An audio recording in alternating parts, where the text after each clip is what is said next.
अस्सलामुअलैकुम, नमस्कार, आदाब। मैं हूं निहाल अख्तर पयामी और आप देखना शुरू कर चुके हैं आपका अपना चैनल गांव मोहल्ला। साथियों, गांव मोहल्ला का चुनावी यात्रा लगातार जारी है। इस वक्त हम मौजूद हैं बहादुरगंज विधानसभा क्षेत्र के बेणुगढ़ में और हमारे साथ जदयू के संभावित प्रत्याशी भाई गौतम गिरी जी हमारे साथ मौजूद हैं। आइए इनसे जानने की कोशिश करते हैं कि आगामी विधानसभा चुनाव को लेकर इनकी तैयारियाँ क्या है, इनका विज़न क्या है, मिशन क्या है, आइडियाज़ क्या हैं, इलाके की तरक्की के लिए, चौमुखी विकास के लिए इनका एजेंडा क्या है, इनका मैनिफेस्टो क्या है। आइए सीधे गौतम जी से जानते हैं। सर, बहुत बहुत शुक्रगुजार कि आपने अपना कीमती वक्त दिया। जी, आपको भी बहुत बहुत धन्यवाद निहाल अख्तर पयामी साहब।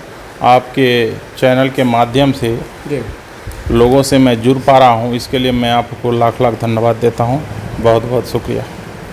जो सवालात हमने आपसे किए हैं, जाहिर है ये दूसरी दफ़ा है कि आप चुनाव में किस्मत आजमाएंगे। आप युवा हैं और मुखिया प्रतिनिधि भी हैं। हम जानना चाहेंगे कि इलाके की विकास के लिए आपका एजेंडा क्या है, आपका मैनिफेस्टो क्या है।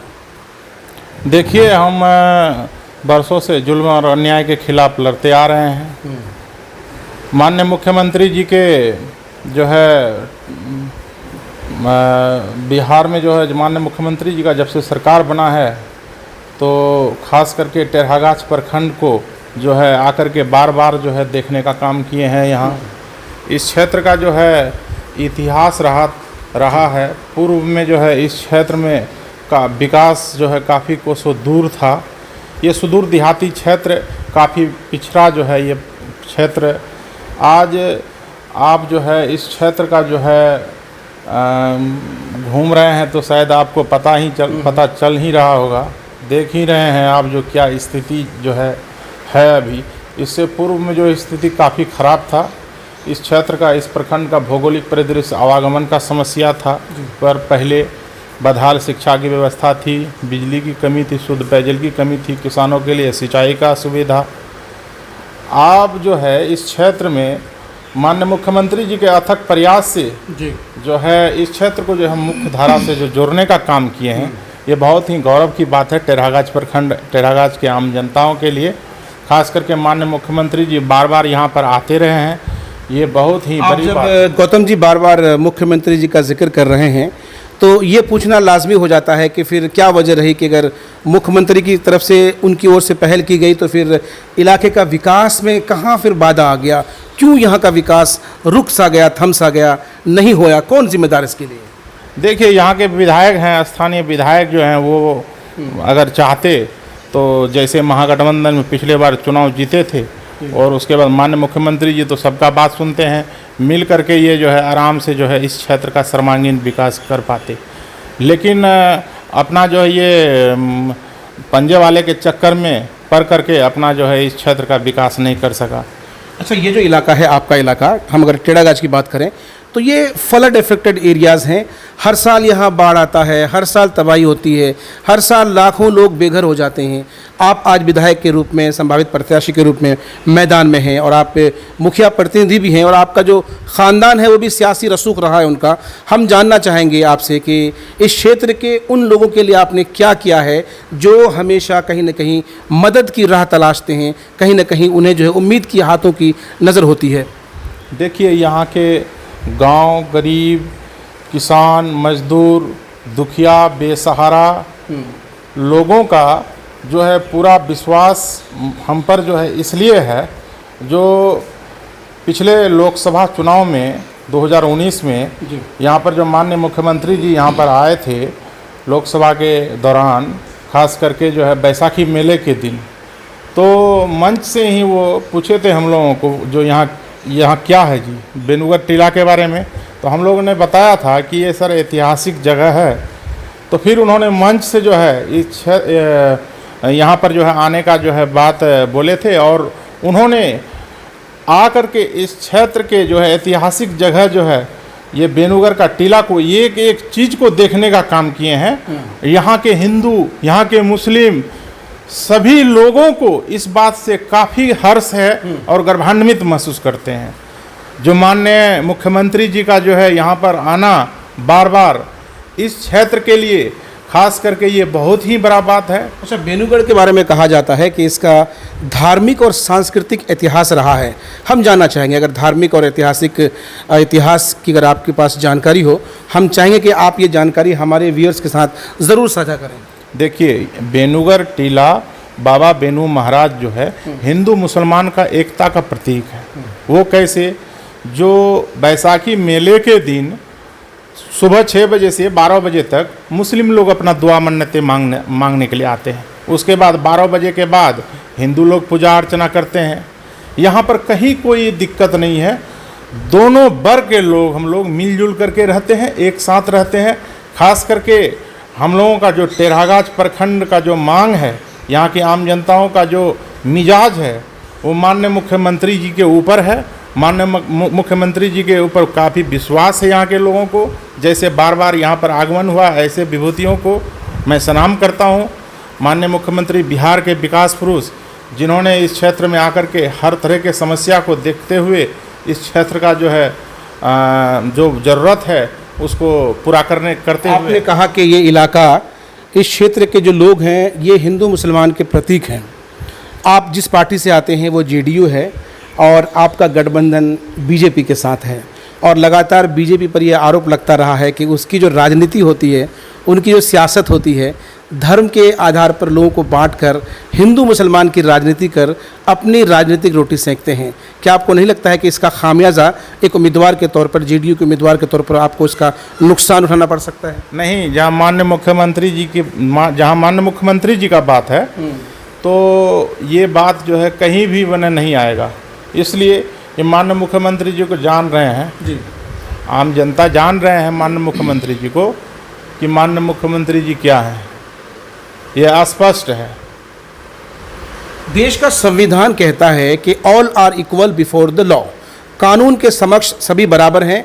यहाँ धर्म जात पात के नाम पर कोई डिस्क्रिमिनेशन नहीं है, कोई जो है साहब इख्तलाफात नहीं है। फिर क्या वजह है कि जब सीए एनआरसी एनपीआर की बात होती है, जब सीए कानून आता है, तो तमाम समुदाय के लोगों को तो यहाँ आने की परमिशन होती है, मुसलमानों को नहीं होती है।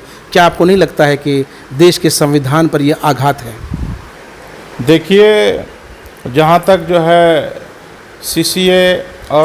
सीए और एनपीआर की बात है, तो माननीय मुख्यमंत्री जी ने स्पष्ट कह दिए थे, जो एनपीआर का कोई सवाल ही नहीं उठता है। कहा था कि नहीं? बिल्कुल। तो इसलिए एनपीआर तो होगा, उन्होंने कहा था।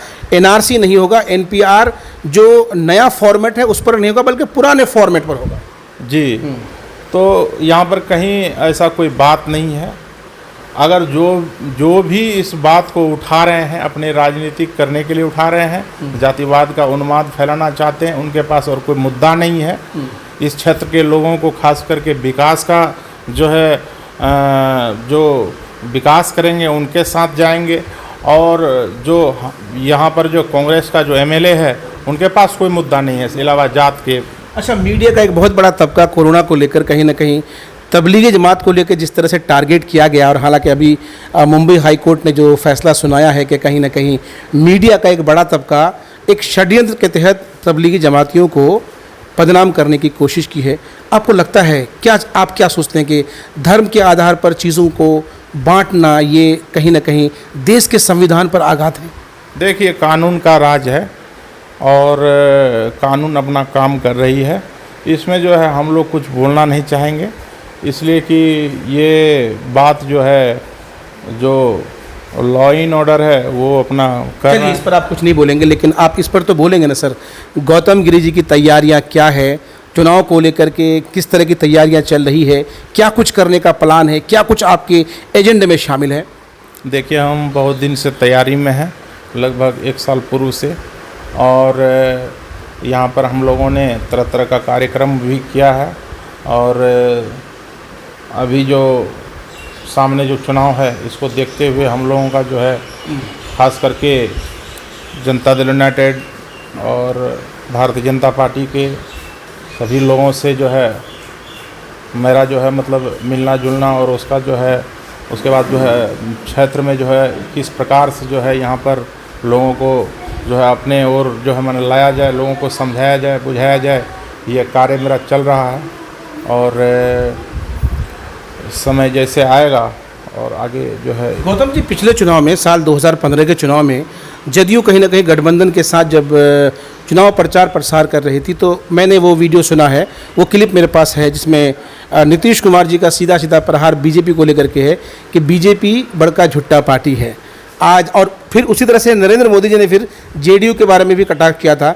लेकिन विडंबना देखिए कि आज दोनों ही एक साथ हैं। आपको नहीं लगता है कि कल जब आप अवाम के पास वोट के लिए जाएंगे तो यही सवाल अवाम आपसे करेगी कि कल तक आप उन्हें गाली दे रहे थे, आज आप उनके बखान करने के लिए आए हैं? नहीं, देखिए, इस तरह से जो है, जो माननीय मुख्यमंत्री जी या फिर भारतीय जनता पार्टी के बीच में जो भी बात हुई थी, बीच में जो भी तल्खियाँ चल रही थी, इसको जो है भूलते हुए माननीय मुख्यमंत्री नीतीश कुमार जी, जो बिहार के विकास पुरुष हैं, बिहार के हित में, बिहार के लोगों के लिए, बिहार के विकास के लिए जो है अपना जो है कदम जो है उठाए हैं, और इस पर जो है हम कुछ नहीं कहना चाहते हैं। बहादुरगंज के विकास के लिए, यहाँ के युवाओं के लिए, किसानों के लिए, स्टूडेंट्स के लिए, प्रवासी मजदूरों के लिए, शिक्षा के लिए, एजुकेशन के लिए गौतम गिरि जी के पास क्या एजेंडा है, क्या टारगेट है, क्या जो है आपकी आइडियोलॉजी है? देखिए, यहाँ किसानों का जो है खास करके जो सिंचाई का सुविधा है, तो सबसे सर्वप्रथम जो है यहाँ का किसानों को जो है सिंचाई का सुविधा होना चाहिए। उनको जो है उनका जो है जो अनाज उगाते हैं किसान, उनका उचित मूल्य मिलना चाहिए। ये सारा व्यवस्था होना चाहिए यहाँ पर। और उसके बाद जो है शिक्षा का व्यवस्था जो है पहले बहुत चरमराया हुआ था। इस प्रखंड में मात्र खास करके 3 ही उच्च विद्यालय था। एक प्रोजेक्ट उच्च विद्यालय धनी फुलसरा, दूसरा टेढ़ागाज और तीसरा बीबीगंज। लेकिन माननीय मुख्यमंत्री जी के अथक प्रयास से आज हर पंचायत में हाई स्कूल है, कहीं दो भी हाई स्कूल है। तो प्राथमिक विद्यालय का संख्या कितना था? पहले बहुत ही कम था। एक पंचायत में हमको लग रहा है जो ये 2-3 से ज़्यादा नहीं होगा। लेकिन आज के डेट में आप देख लीजिए कि हर वार्ड में प्राथमिक विद्यालय स्कूल तो है, लेकिन शिक्षा व्यवस्था चरमराई हुई आज भी। देखिए, शिक्षा की व्यवस्था पहले काफ़ी चरमराया हुआ था। अभी तो फिर भी जो है मैंने बहुत अच्छा जो है सुधरा। इसको और बेहतर करने की ज़रूरत नहीं समझते आप? जी, बेहतर हो। स्कूल में जो है गार्डन हो। आपको पार्टी उम्मीदवार बनाती है, आप अगर जीतते हैं तो जाहिर है आपके एजेंडा में ये शामिल है कि साहब शिक्षा को बेहतर करना है या हेल्थ को बेहतर करना है। जी, जो व्यवस्थाएं हैं हम लोगों के यहाँ, जो जैसे कि बढ़िया से कोई कॉलेज नहीं है, वो होना चाहिए। ITI कॉलेज होना चाहिए, इंजीनियरिंग कॉलेज होना चाहिए। खास करके यहाँ के जो किसान हैं, यहाँ के किसानों के चेहरे में रोशनी नहीं है, खास करके किसानों के चेहरे में। तो जैसे कि दिल्ली के किसान, ये पंजाब के किसान, खास करके पंजाब हरियाणा के किसान, जिसके पास 10 बीघा भी ज़मीन है, तो वो अपने बाल बच्चे को कोई मेडिकल कॉलेज में पढ़ाते हैं, तो कोई इंजीनियरिंग कॉलेज में पढ़ाते हैं। लेकिन यहाँ जिसके पास 100 बीघा भी ज़मीन है, तो वो अपने बाल बच्चा को जो है ना इंजीनियरिंग कॉलेज में पढ़ा पाते हैं, ना जो है मेडिकल कॉलेज में पढ़ा पाते हैं। तो कहीं ना कहीं गौतम गिरि जी का ये कहना है कि बहादुरगंज का, किशनगंज का, सीमांचल का इलाका, जहां 70 से 80% लोग खेती बाड़ी पर मुनहसर हैं, डिपेंडेंट हैं, इसलिए किसानों की हालत को बेहतर करने की ज़रूरत है। अगर इनके हालात बेहतर होंगे तो इनका जो फैमिली का जो सोर्स ऑफ इनकम है वो भी बढ़ेगा, खुशहाली आएगी। खैर, बहरहाल अब हम आपसे ये जानना चाहेंगे कि जदयू का, गौतम गिरि जी का बहादुरगंज में मुकाबला किनसे, कांग्रेस से या मजलिस से? देखिए, हम लोग इस बार जो है खास करके जनता दल यूनाइटेड का जो है टिकट का मांग है, टेढ़ागाज को जो है टिकट मिले। हम लोगों का मांग है कि हम लोगों को टिकट मिले, और जब हम लोगों को टिकट मिल जाएगा तो हमको लग रहा है जो यहाँ टेढ़ागाज प्रखंड के हिंदू मुसलमान जो है एकत्रित होकर के जो है खास करके हमको जो है माने सपोर्ट करेंगे। हमको ये उम्मीद लग रहा है। इसलिए जो सत्तारूढ़ दल इस प्रखंड में खास करके किसी को जो है टिकट नहीं दिया पहले कभी, अगर हमको टिकट यहाँ पर मिलता है तो ये बहुत ही गौरव की बात होगी यहाँ के टेढ़ागाज के आम जनता के लिए। यहाँ के लोगों को विकास चाहिए, यहाँ के लोगों को जात पात से ऊपर उठ करके जो है सपोर्ट करना पड़ेगा। और जो है हम अपील करते हैं, निवेदन करते हैं यहाँ के आम जनताओं को, जो आप लोग जो है समय और समस्या और जो है मौजूदा हालात को देखते हुए जो है आप लोग जो है इस पर जो है चर्चा कीजिए, मदद कीजिए। आप जिस पार्टी से आते हैं, आपने टेढ़ागाज में सीट की बात कही, लेकिन इसके विपरीत बहादुरगंज से आप ही के पार्टी के एक साहब हैं जो कहीं ना कहीं वो भी दावेदारी पेश करते हैं, वो भी अपने आप को संभावित उम्मीदवार के तौर पर देखते हैं। उनसे कंपटीशन? नहीं, कोई कंपटीशन नहीं है, वो हमारे भाई हैं, वो उनका जो है हरदम हमको मदद मैंने मिला है और उम्मीद है आगे भी मिलेगा। अच्छा, मजलिस-ए-इत्तेहादुल मुस्लिमीन एक पार्टी है जो पिछले कुछ सालों से काफ़ी उनका वर्चस्व बढ़ता नज़र आ रहा है, उसको लेकर के क्या सोचते हैं आप? देखिए, मजलिस की जहाँ तक बात है तो उनका खास करके जो है उपचुनाव में एक सीट जो है जीते हैं वो किशनगंज से, लेकिन इसके अलावे जो है खासकर किशनगंज और बहादुरगंज, ठाकुरगंज और ये कोचाधामन में कोई वजूद नहीं है और इस पर जो है बेकार है बात करना। मजलिस का तो ये कहना है कि भाई आज तक चाहे कांग्रेस हो, राजद हो, जदयू हो और दीगर पार्टियां, आपने मुसलमानों और दलितों को कहीं ना कहीं अपने वोट बैंक के तौर पर इस्तेमाल किया है, उनको ठगा है, उनके साथ छलावा किया है। देखिए, जो बोल रहे हैं इस्तेमाल करने की बात, वो खुद सोचे ना, कि वो खुद सोचे कि हम क्या कर रहे हैं।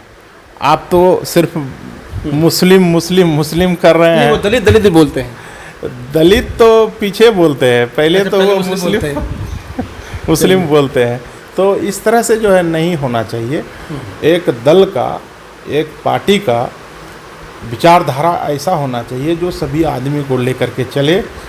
मजलिस जो है खास करके कुछ दिन पहले न्यूज़ में देखने को मिल रहा था, जो एक महिला है किशनगंज की, तारा श्वेता नाम है उनका, महिला जिला अध्यक्ष थी जी, वो पार्टी से जो है उनको निकाल दिया गया।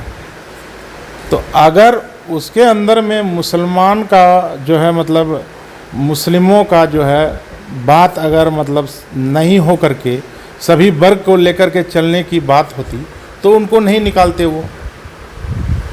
ये बहुत बड़ी बात इन्होंने कही है और ये एलिगेशंस तो और भी लोग लगा रहे हैं कि अगर मजलिस को अपने आप को सेकुलर और मुसलमानों और हिंदुओं की पार्टी अगर कहनी होती तो निश्चित रूप से, खैर ये उनका इंटरनल मामला, उसके बारे में हम कुछ नहीं बोलेंगे। जी बताइए। देखिए, उनका अपना मामला है, उसमें हम कुछ बोलना नहीं चाहेंगे और ख़ास करके मजलिस का जो है यहाँ पर नहीं चलने वाला है, ये गांठ बांध लीजिए। चलिए, आखिरी सवाल है गौतम जी, आपको पार्टी उम्मीदवार बनाती है, आप इलेक्शन जीत जाते हैं, वो 2-4 काम गिनाइए जो बहादुरगंज के लिए आप करेंगे और वो यूनिक कहलाएगा काम। ऐसा काम हर शख्स के जहन में होता है कि काश मैं एक बार विधायक होता, मैं एक बार सांसद होता तो मैं ये काम कर देता।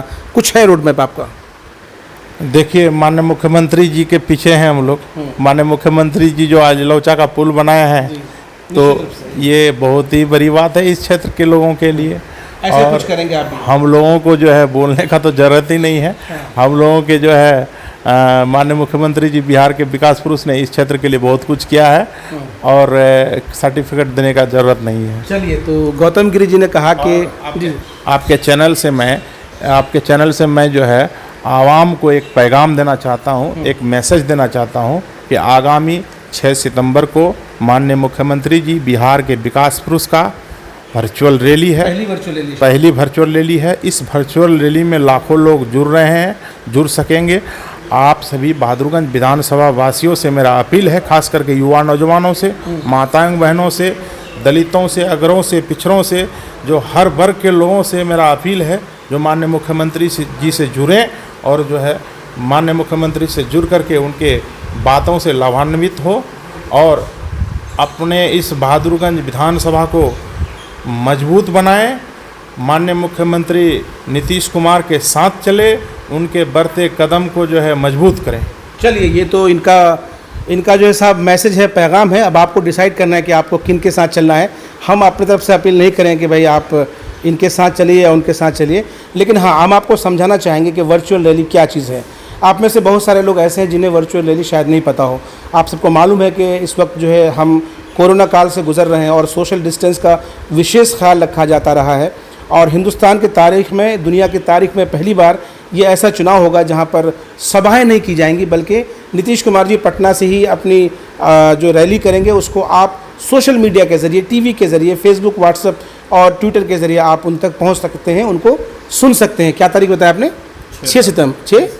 6 सितंबर माननीय मुख्यमंत्री जी का 6 सितंबर को, यानी जेडीयू की पहली वर्चुअल रैली है। अगर आप जेडीयू से उनसे रखते हैं, मोहब्बत रखते हैं, उनको पसंद करते हैं, तो आपको उनकी बात सुननी चाहिए। और वो मुख्यमंत्री हैं तो वैसे भी सारे बिहार के वासियों को उनकी बात सुननी चाहिए। गांव मोहल्ला इसी तरह से आपको अलग अलग संभावित उम्मीदवारों से, लीडरान से मुलाकात कराएगा और उनकी राय जानना चाहेगा। बेनूगढ़ से गांव मोहल्ला के लिए निहाल अख्तर की रिपोर्ट।